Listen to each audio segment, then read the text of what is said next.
Hi and welcome to Cheekyricho Cooking's 4-ingredient raspberry jam and cream matchsticks.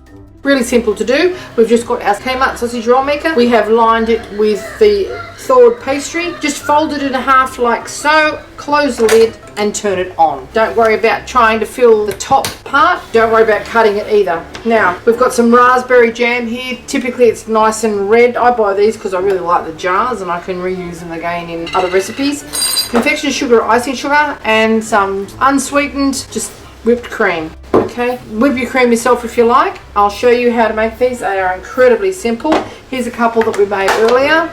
Just remove them from the pie maker, allow them to completely cool. Get a serrated knife and slice them open. Leave the little frilly bit there if you like. These are going to be messy. You can't do much about that. Raspberry jam, as much or as little as you like in here. Okay.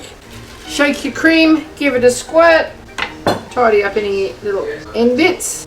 Lid on, dust with icing sugar, and there you have it. If you want to, you can put another couple of little blobs on top of that, but it's not necessary and it's going to be harder to eat. And there you have it, Cheekyricho Cooking's raspberry cream matchsticks cooked in the Kmart Sausage Roll Maker using only 4 ingredients. Really fast, kids will love doing this as well, and it's a very economical recipe. A couple of spoonsful of jam, a couple of squirts of cream, and 1 sheet of puff pastry will make you 4 delicious little tea time treats. Okay, I'm going to cut this in half with the same serrated knife and show you what it looks like inside.